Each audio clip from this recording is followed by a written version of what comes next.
Welcome back. This is a Karnataka election special on Indianomics, and I have been speaking with DP Satish, Professor Narayana, DK Singh, and Mr. A.K. Bhattacharya of the Business Standard.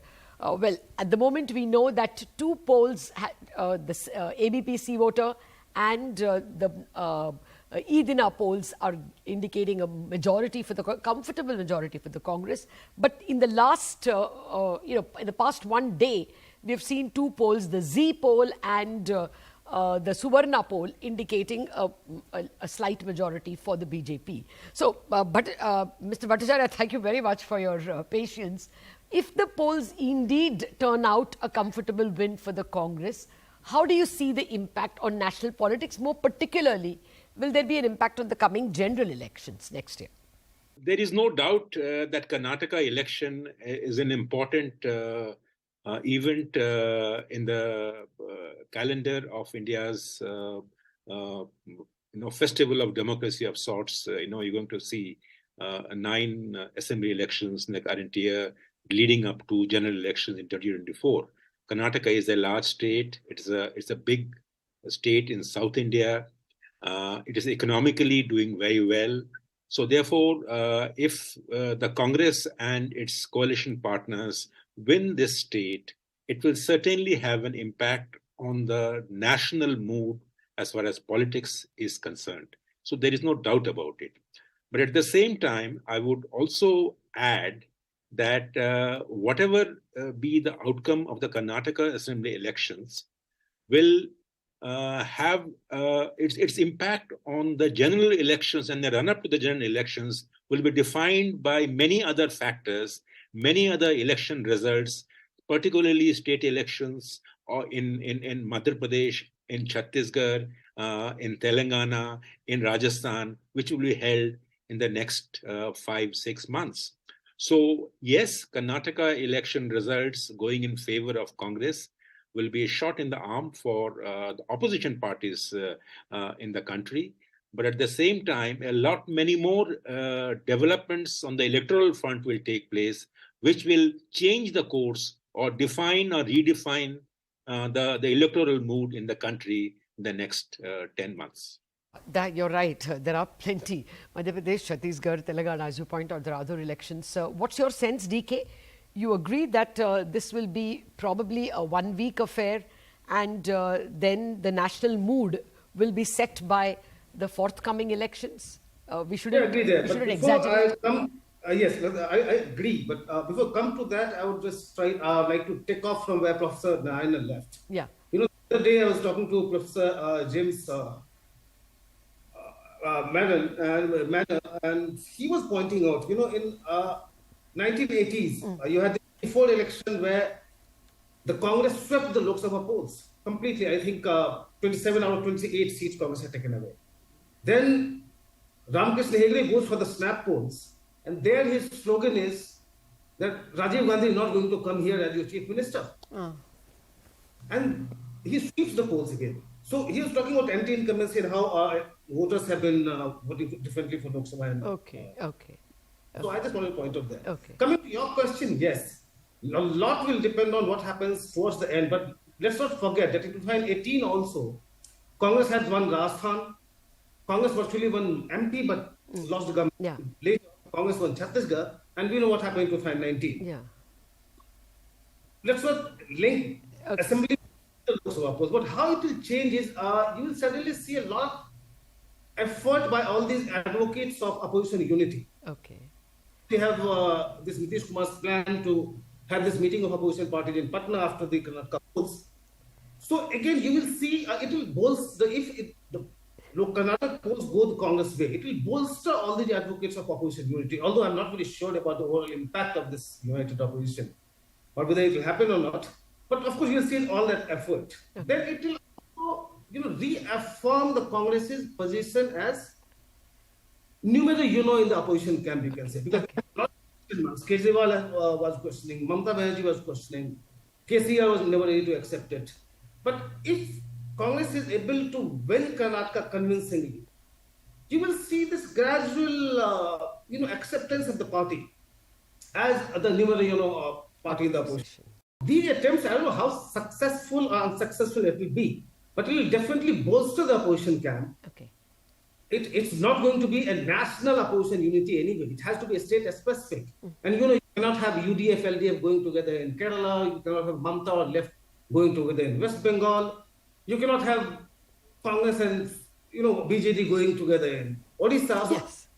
This is not going to happen. Yeah. But what it will do is, right now, Congress is being seen as a kind of burden, even alliance partners. That's how Akhilesh, which was Akhilesh Yadav of Samajwadi Party, which was an alliance partner of the Congress in 2017 election, the way he treats the Congress, that you go with the Congress and you lose. Okay. Congress, That image may change. Fair enough. that image may change. Okay. No, that's a very big takeaway, actually. It could be a string of opposition unity, though that still seems a very distant mirage. It looks like every opposition, major opposition leader sees himself or herself as the Prime Minister rather than a Congress leader. But Professor Narayana, you want to take a jab at that? Do you think there is any impact on national politics or this is entirely a local affair, Karnataka politics? Okay. In these days, I don't think there is something called local elections. Every election will have some kind of impact on something else. But that said, I would agree with Mr. Singh on 2 points. One, it is possible that even if the Congress wins 2023 Karnataka Legislative Assembly election, the Karnataka electorate may go in an opposite direction when it comes to the Lok Sabha elections. So that is in terms of the numbers. But I think more important is the impact in terms of the signals, right? What kind of signal will these results send out to the southern states in particular and to the national electorate in general? Okay.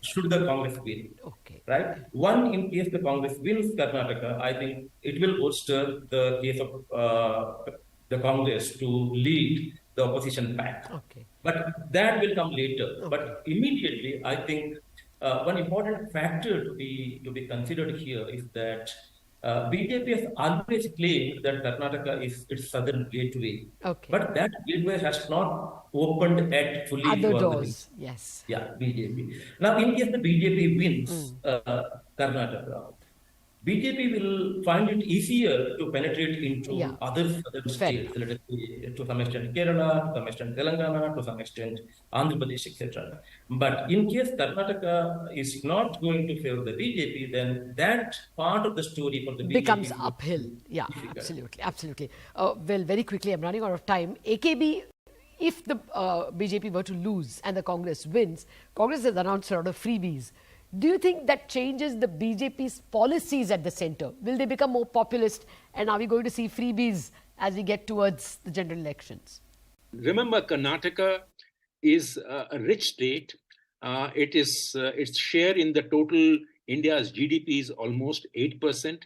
Its labor participation rate is well above the national labor force participation rate. Karnataka has a labor force participation of 56%. Its unemployment rate is at around 3%. Now, given and its per capita income, if you take the purchasing power parity parameter, is $13,000. Now, this is a relatively, in the Indian context, a rich state.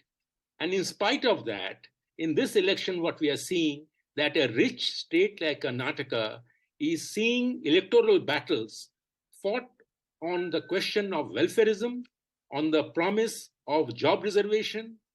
So what I think is that the so-called culture of providing freebies within quotes has already been unleashed.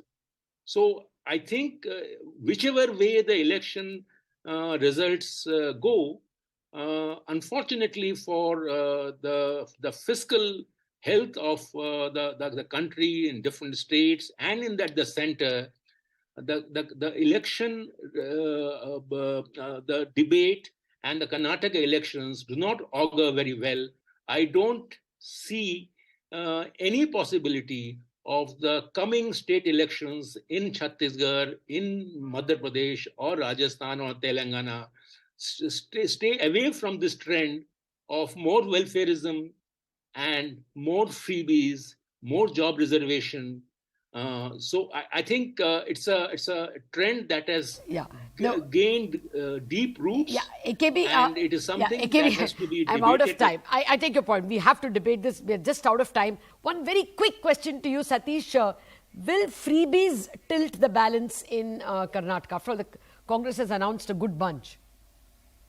Both BJP and Congress have announced a lot of freebies, or what we call welfare schemes. It may or may not help. Certainly it might help, because this is not the first time some political party has announced freebies or welfare schemes for the people of Karnataka. Between 2013 and 2018, Siddaramaiah government had a lot of welfare schemes or freebies, and some of them really worked for the party. And it might work. It might work because BJP has been forced to announce a lot of freebies. That clearly shows that it will work. Oh, right.